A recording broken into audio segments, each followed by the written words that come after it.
বলো রাধে রাধে, বলো রাধে রাধে, একসাথে তালে তালে বলো রাধে রাধে, বলো রাধে রাধে।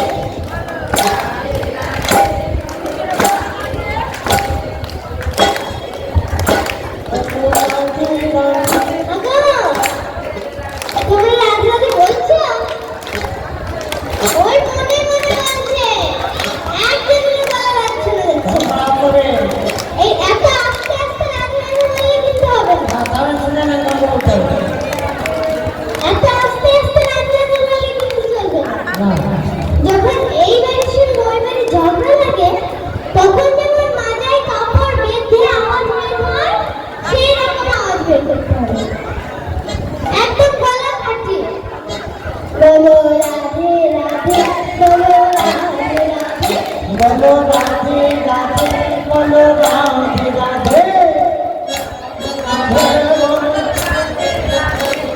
এত আস্তে আস্তে বললে হবে, আর জোরে বলতে হবে। বলো রাধে রাধে, বলো রাধে রাধে, বলো রাধে রাধে, বলো রাধে রাধে। জোরে জোরে বলো রাধে রাধে, বলো রাধে রাধে। ওকে বলো রাধা রাধা, বলো দুর্গা দুর্গা।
যত সাইডে সিঁদুর পড়বে, মানে যত সাইডে, স্বামী তত সাইডে চলে যাবে।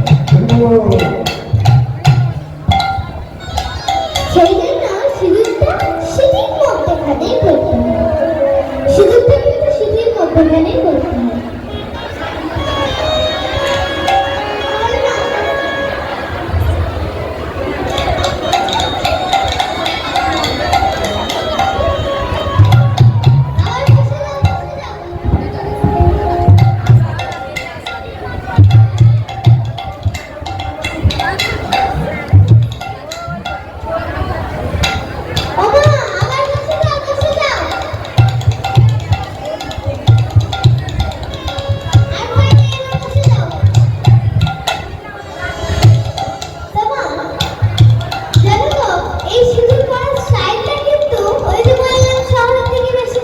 কেমন স্টাইল বললাম মা? সাইডে সিঁদুর পরে চুল দিয়ে রেখে দেয়।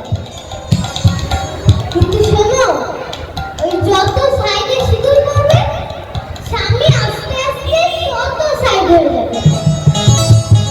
সেই জন্য সিঁদুরটা সিঁথির মধ্যখানেই করতে হবে। বললে মায়েরা বুঝতে কথাটা বলছে যত সাইডে সিঁদুর দিবে স্বামী আস্তে আস্তে আপনার কাছ থেকে তত সাইডে চলে যাবে, আস্তে আস্তে যাবে। যত সাইডে সিঁদুরটা পরবে, স্বামী আস্তে আস্তে আপনার থেকে তত সাইড হয়ে যাবে। সেই জন্য না সিঁদুরটা সিঁথির মধ্যখানে পড়তে হবে। সিঁথির মধ্যখানে সিঁদুরটা পড়তে হবে। তো এই ঘটনা কিন্তু ত্রেতা যুগের ঘটনা। কি ঘটনা?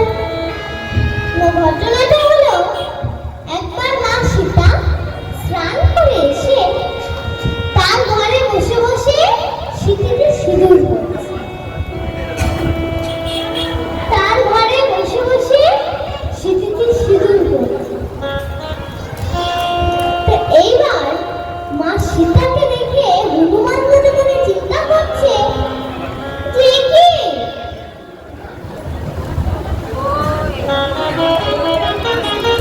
হরি বল হরি বল হরি বল। হনুমান মনে মনে চিন্তা করছে যে কি মা সীতা এটা কি করছে। আমি প্রতিদিন দেখি মা স্নান করে এসে তার ঘরে বসে বসে কি যেন একটা করে। লাল রঙ কি পরে? ওই সিঁথিতে লাল রঙের কি যেন একটা করে। মা, তোমরা কি জানো কি ওটা লাল রঙের কি পরে সিঁথিতে? এবার এই পড়াশোনা নিয়ে গুরুনাথ জানে না যে মা সীতা সিঁদুর করে। হনুমান এই পড়াশোনা নিয়ে মা সীতার কাছে গেছে। মা সীতার কাছে গিয়ে মা সীতাকে জিজ্ঞেস করছে, বলি মা, ও মা, বলি তুমি এটা কি করছো? বলে হনুমান, তোর প্রভু রামচন্দ্রের মঙ্গলের জন্য আমি সিঁথিতে সিঁদুর পড়ছি। কি বললে মা? আমার প্রভু মঙ্গলের জন্য তুমি সিঁথিতে সিঁদুর পড়ছো? বলে হ্যাঁ রে, তোর প্রভুর মঙ্গলের জন্যই তো। তা মা, আমার প্রভুর মঙ্গলের জন্য তুমি সিঁথিতে এইটুকু সিঁদুর পড়ছো? এইটুকু সিঁদুরে আমার প্রভুর কতটা মঙ্গল হবে? এইটুকু সিঁদুরে আমার প্রভুর কতটা মঙ্গল হবে। এইটুকু সিঁদুরে নিশ্চয়ই এইটুকুই মঙ্গল হবে, এর চেয়ে বেশি তো আর মঙ্গল হবে না। তো মা, এইটুকু সিঁদুরে এইটুকুই মঙ্গল হবে। এই বলতে বলতে হনুমান ঘরের বাইরে চলে গেছে। তো এবার কিছুক্ষণ পরে মা সীতা সিঁদুর পরে নিয়ে তার ঘর থেকে বেরিয়েছে। ঘর থেকে বেরিয়ে এসে দেখছে, এ কি হনুমান, তুই এটা কি করেছিস? হনুমান বলছে, কেন মা, তুমি তো বললে আমার প্রভু রামচন্দ্রের মঙ্গলের জন্য তুমি নাকি সিঁথিতে সিঁদুর পড়ছো। তাই তো আমি মনে মনে চিন্তা করলাম, এইটুকু সিঁদুরে আমার প্রভু তো বেশি মঙ্গল হবে না। তাই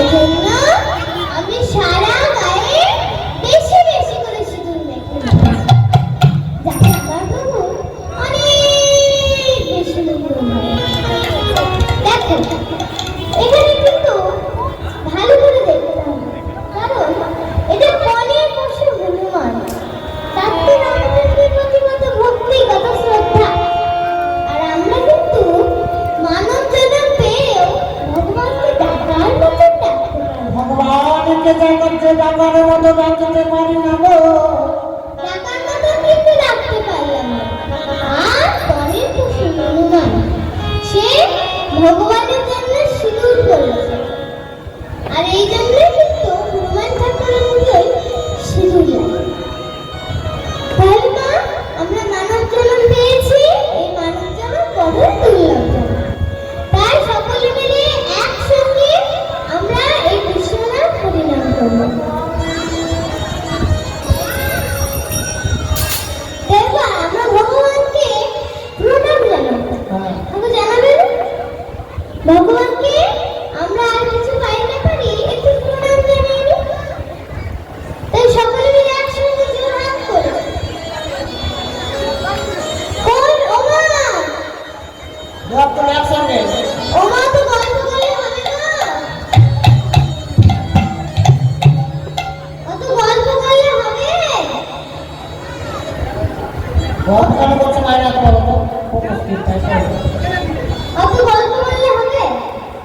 ওই গল্প বললে কিন্তু হবে। গল্প ভুল আর হ্যাঁ, এই যে তোমরা গল্প করছো, তোমরা এই গল্প করছো তো তোমাদের দোষ নয়, নমস্কার। তোমাদের দোষ নয়। কার দোষ জানো? না সত্যি করে তোমাদের দোষ নয়। কার দোষ জানো? ওই দোষ হলো জমির তিন মনে। তো তোমাদের কি বিষয়টা ভুলে গেল? কার কার দোষ বললে তোমার বলতে আর এই দিন একবার ঠিক একবার মায়েরা শুনতেছে। এই যে মায়েরা গল্প করছে, ঘুমিয়ে যাচ্ছে, আবার মনে মনে চিন্তা করতে করতে হাত তুলতে ভুলে যাচ্ছে, এটা মায়ের দোষ নয়, কার দোষ? এটা জমের তিন বোনের দোষ। আচ্ছা যমরাজার তিনটে বোন। হ্যাঁ, যখন গৌরী এই কলিঘাটা জীবকে কৃষ্ণ কথা হরিকথা শেখাচ্ছিল, কৃষ্ণ কথা হরিকথা শিখিয়ে ওই বৈকুণ্ঠ ধামে নিয়ে যাচ্ছিল। গৌরী যখন কৃষ্ণ কথা শিখিয়ে বৈকুণ্ঠ ধামে নিয়ে যাচ্ছিল, তখন যমরাজা মনে মনে চিন্তা করছে যে কি এই গৌরী যদি সকলকে বৈকুণ্ঠে নিয়ে যায়, তাহলে তো যমরাজা কেউ আসবে না। সকলে যদি কৃষ্ণ নাম বলে, সকলে যদি কৃষ্ণ নাম শেখে, তাহলে তো আপনি গোবিন্দ আসবে না। না না জমের দেওয়ার কেউ আসবে না। এই চিন্তা করছে, আর এইদিকে কিন্তু যমরাজার তিনটে বোন কি কি না, চিন্তা, মিথ্যা, বচসা। আচ্ছা পেছন থেকে বলো কে কে যমরাজার বোন? হ্যাঁ যমরাজার তিনটে বোন ছিল, কি কি? চিন্তা, মিথ্যা, বচসা। আচ্ছা চিন্তা নিদ্রা বচসা। এই তিনটে বোন। আচ্ছা তিনটে বোন দাদা চিন্তা করছে দেখে তাড়াতাড়ি দাদার কাছে এসে বলছে, বলি দাদা, ও দাদা, তুমি এত চিন্তা কেন করছো? বলে কেন তোরা জানিস না, ওই গৌরহরি সকলকে কৃষ্ণ নাম শিখিয়ে বৈকুণ্ঠ ধামে নিয়ে চলে যাচ্ছে, আর জমি তো অনেকে আসছে না। এইভাবে যদি চলতে থাকে তাহলে তোমার চাকরিটাই বন্ধ হয়ে যাবে। তো এই শুনে তখন বতসা বলছে, ও দাদা, তুমি আমার চিন্তা কেন করছো? হ্যাঁ আমরা তো আছি। তুমি জানো না দাদা, আমার নাম হলো বতসা। বচসা। বতসা, তা তুমি কি করবে? আমি কি করবো জানো? না, যখন কলিহাতে জীব এই তোমাদের মতন করে কৃষ্ণ নাম হরিনাম শুনবে, আচ্ছা যখন কীর্তন শুনতে আসবে কীর্তন শুনতে আসবে, তখন আমি তাদের মাঝে ঢুকে যাব। আর মাঝে ঢুকে গিয়ে তারা বতসা করবে, মানে গল্প করবে। বচসা শুরু করে দেবে কথাবার্তা। হ্যাঁ, বতসা শুরু করে দেবে। এই হলো বতসার কাজ। তো কেমন গল্প হবে না? যে জানিস, আমার বাবা আমাকে পয়লা বৈশাখে শাড়িটা কিনে দিয়েছে। আচ্ছা এইসব গল্প হয়। হ্যাঁ, আবার কেউ বলবে আমার বোন পয়লা বৈশাখে আমাকে শাড়িটা দিয়েছে, আবার একটা সোনার কানের দুলও কিনে দিয়েছে। এইসব গল্প হবে। আচ্ছা এইসব গল্প করলে তো কীর্তন কানে যাবে না। এইবার যদি এরকম গল্প চলতে থাকে, তাহলে কি কীর্তন কানে যাবে? ওই গল্প থেকেই তো কানটা থাকবে।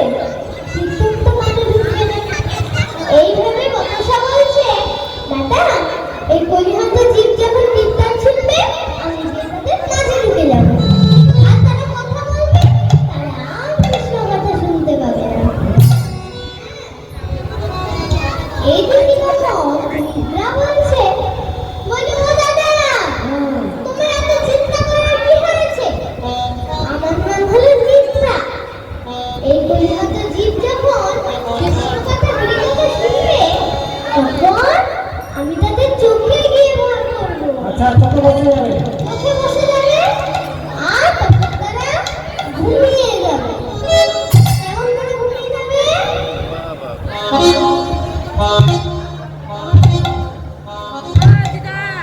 কেমন করে ঘুমিয়ে যাবে গো?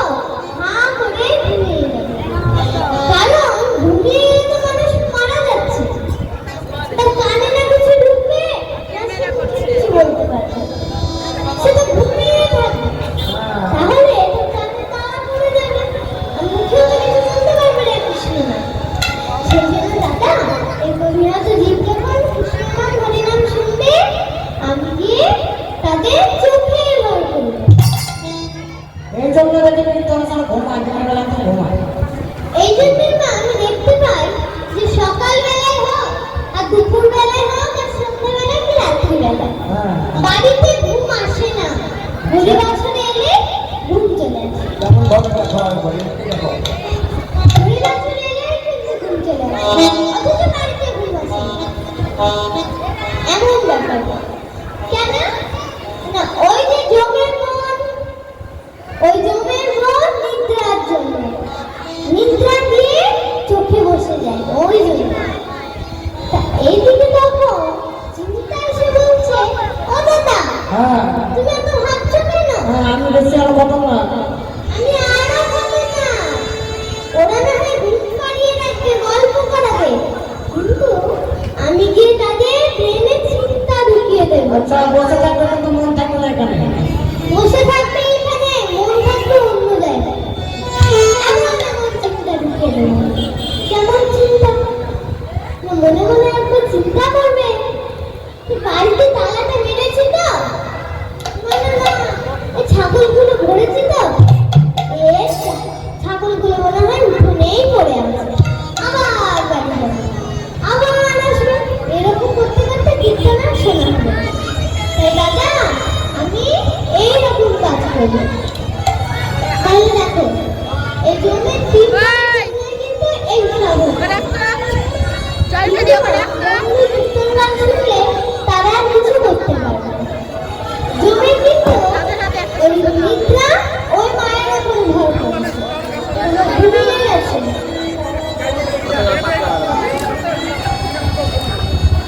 তাহলে মা ওই চিন্তা নিদ্রা কত সবাইকে তাড়িয়ে দেবো, আমরা একবার হরিনাম করবো। চিন্তা নিদ্রা কত ওদেরকে হরিনামে আসতে দেয়া যাবে না। সেই জন্য আমরা একবার কৃষ্ণনাম হরিনাম করবো। সকলে মিলে একসঙ্গে হাতে তালি দিয়ে হরি বলো রে, হরি বলো রে, হরি বলো রে, বলো রে,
ভগবতী শ্রীজগন্নাথ মনোবাসনা পূরণ করো। তোমার আজকে গোবিন্দ সকালবেলায় উঠে সেই চতুরে শিরোমণি প্রাণ গোবিন্দ চতুরে শিরোমণি প্রাণ গোবিন্দ দয়াল হরি আমার প্রাণের প্রাণ।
আমি আজকে ভেবেছি আজকে একটা নতুন খেলা হবে।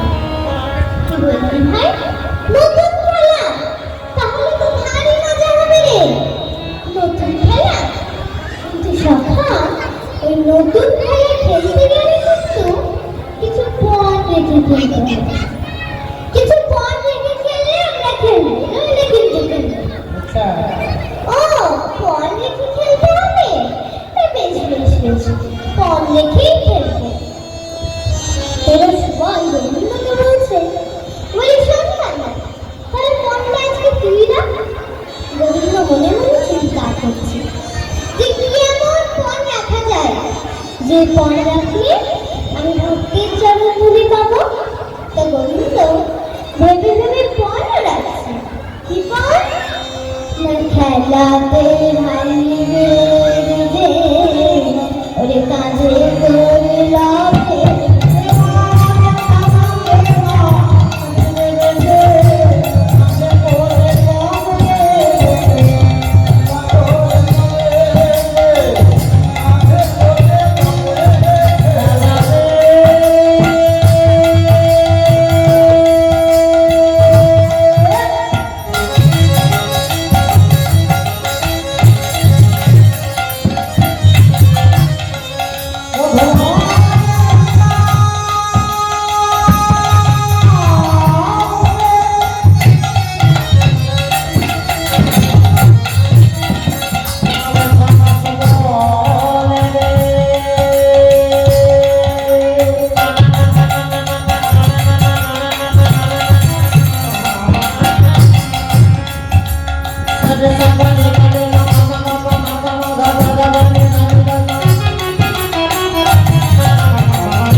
যে আপনি খেলাটা কি খেলেন। তো এই শুনে এবার গোবিন্দ মনে মনে চিন্তা করছে যে কি এমন খেলা খেলা যায় যাতে আমি হাঁটতেই চলে ফিরে যাবো। তো এইভাবে ভেবে আবার গোবিন্দ অতলে ছুটতে আরম্ভ করেছে। ছুটতে ছুটতে গিয়ে একটা বটবৃক্ষ থেকে অনেকগুলো গাছের পাতা তুলে এনে গোবিন্দ হাতে নিয়েছে। তার মাঝে কিন্তু গোবিন্দ একটা পাতা ফুটো করে দিয়েছে। একটা পাতা কিন্তু ফুটো করে দিয়েছে। ওই পাতাগুলোর